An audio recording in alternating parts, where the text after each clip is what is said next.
बार बार bulletin देखने वाले सभी दर्शकों को चंद्रमोहन कल्ला का नमस्कार। राम राम ने खमा गणिसा। अयोध्या में राम मंदिर को लेकर पूरा देश उत्साहित है और हर कोई राम के दर्शन करना चाहता है।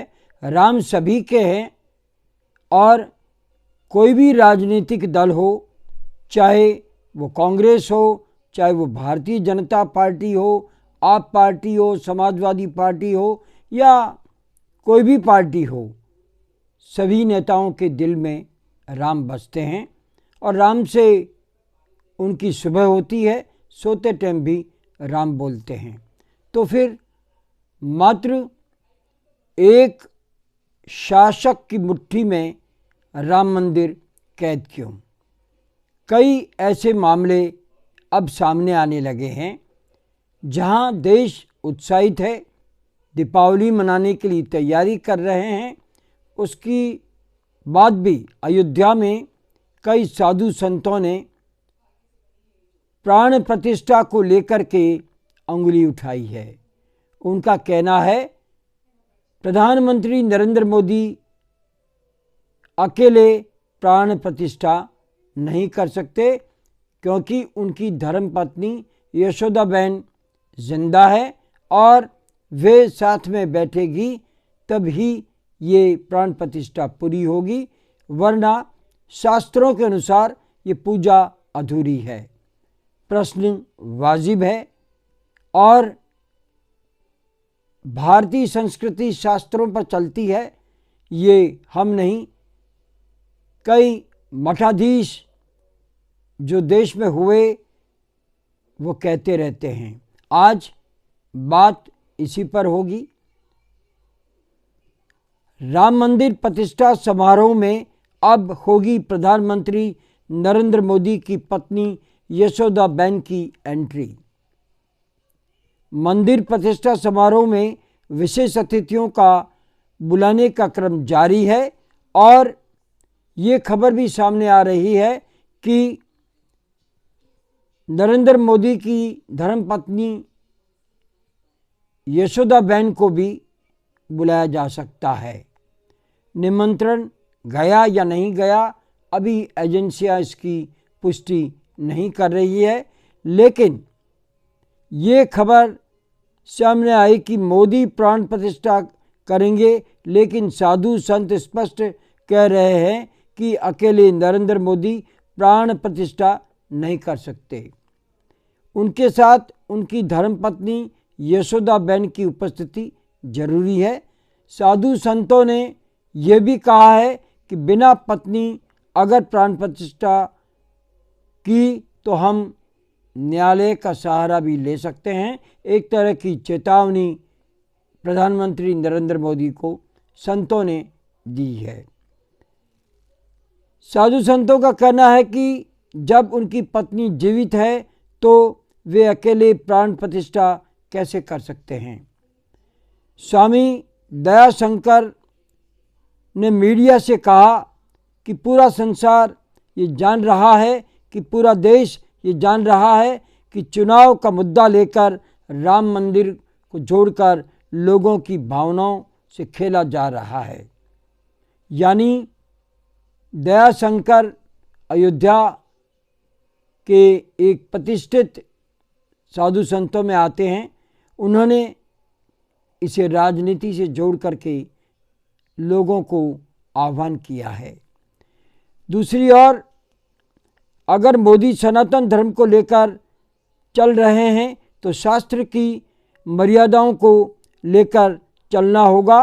मोदी शास्त्रों को तार तार कर रहे हैं, ये भी कहना है स्वामी दयाशंकर का। पूरा देश ये जान चुका है कि यशोदाबेन को प्रधानमंत्री नरेंद्र मोदी ने उस समय छोड़ा जब वे 17 साल की शादी करके उनके घर आई थी। बाबरी मस्जिद विध्वंसक में शामिल उमा भारती का कहना है कि निशरानंद जी महाराज ने कुछ कहा है तो उनके जवाब संत लोगों को देना चाहिए और उनका अपमान नहीं हो, इसका ध्यान रखना चाहिए। उन्होंने कहा कि वैदिक धर्म की स्थापना आदि शंकराचार्य ने की थी, उसी पीठ पे हमारे ये संत विराजते हैं, शंकराचार्य इसीलिए कहलाते हैं। असहमति, उमा भारती ने कहा कि लोकतंत्र का हिस्सा है, लिहाजा असहमति को नीचा नहीं दिखाया जा सकता। इसलिए शंकराचार्य महाराज को एक शब्द कोई नहीं बोलेगा और शास्त्रों की बात कही जा रही है तो ये बात माननी चाहिए और खुद शंकराचार्य को बुला करके बातचीत करनी चाहिए, ऐसा कहना है भाजपा की नेत्री साध्वी उमा भारती का। निश्चलानंद शंकराचार्य ने कहा है कि अयोध्या में जो कुछ हो रहा है अच्छा हो रहा है और मोदी हिंदू धर्म को आगे बढ़ा रहे हैं, अच्छी बात है, वे भी इसके पक्षधर हैं, लेकिन जो भी काम हो शास्त्रों के अनुसार होना चाहिए। प्राण प्रतिष्ठा हो शास्त्रों के अनुसार हो तो किसी को कोई कुछ कहना ही नहीं है, क्योंकि सैकड़ों साल शताब्दियों के बाद में जो मौका आया है उसका सभी को स्वागत करना चाहिए।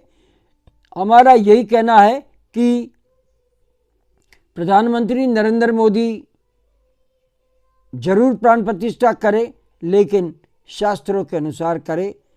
उनका ये संकेत है कि हमेशा युगल जोड़े के साथ में प्राण प्रतिष्ठा होती है। अब देखते हैं कि यशोदा बहन को निमंत्रण मिलता है या नहीं मिलता है, लेकिन ये तय है कि हर व्यक्ति हिंदुस्तान में रहने वाला और सनातन धर्म को मानने वाला राम को मानता है। राम सभी के हैं और सभी के लिए राम है। राम के नाम पर कल्याण की मांग होनी चाहिए, न कि वोट देने की मांग होनी चाहिए। वर्तमान समय में राहुल गांधी का भी यही कहना है कि 22 जनवरी को जो कार्यक्रम है वो पूरी तरह से भारतीय जनता पार्टी और विश्व हिंदू परिषद और आरएसएस का है और इस कार्यक्रम में हम इसीलिए नहीं जा रहे, वरना सभी लोग राम के उपासक हैं।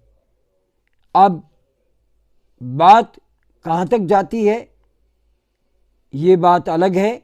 हम अगर हमारे जोधपुर शहर की बात करें तो पूरा शहर 22 जनवरी की तैयारी में जुटा है।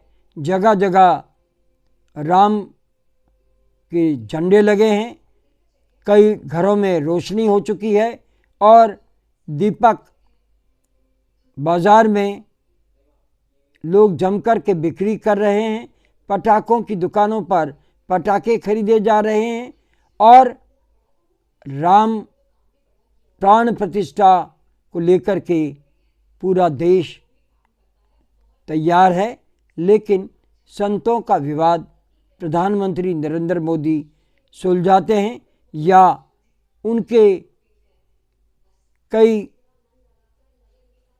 नेता योगी आदित्यनाथ हो, बालकनाथ हो, उमा भारती हो या अन्य साधु संत जो कि जीत करके भारतीय जनता पार्टी के टिकट पर पहुँचे हैं, वे भी पहुँचे और शायद एक हल निकल जाए और एक हल ये भी निकल जाए कि प्रधानमंत्री नरेंद्र मोदी अपनी पत्नी यशोदा बहन को बुला करके ये प्राण प्रतिष्ठा पूरी करवाए तो उनका सभी लोग स्वागत करेंगे। इसके साथ ही हमारा आज का ये समाचार बुलेटिन यहीं समाप्त होता है। जय श्री राम बोलते हुए हम आपसे आज्ञा लेते हैं और आज्ञा लेने से पहले हम जानना चाहते हैं कि आपको ये चैनल कैसा लगता है। अगर आपको ये चैनल पसंद है तो इसे सब्सक्राइब करें, लाइक करें, शेयर करें और चैनल को बढ़ावा दें। जय श्री राम, शुभ रात्रि, जय हिंद, सब बखैर।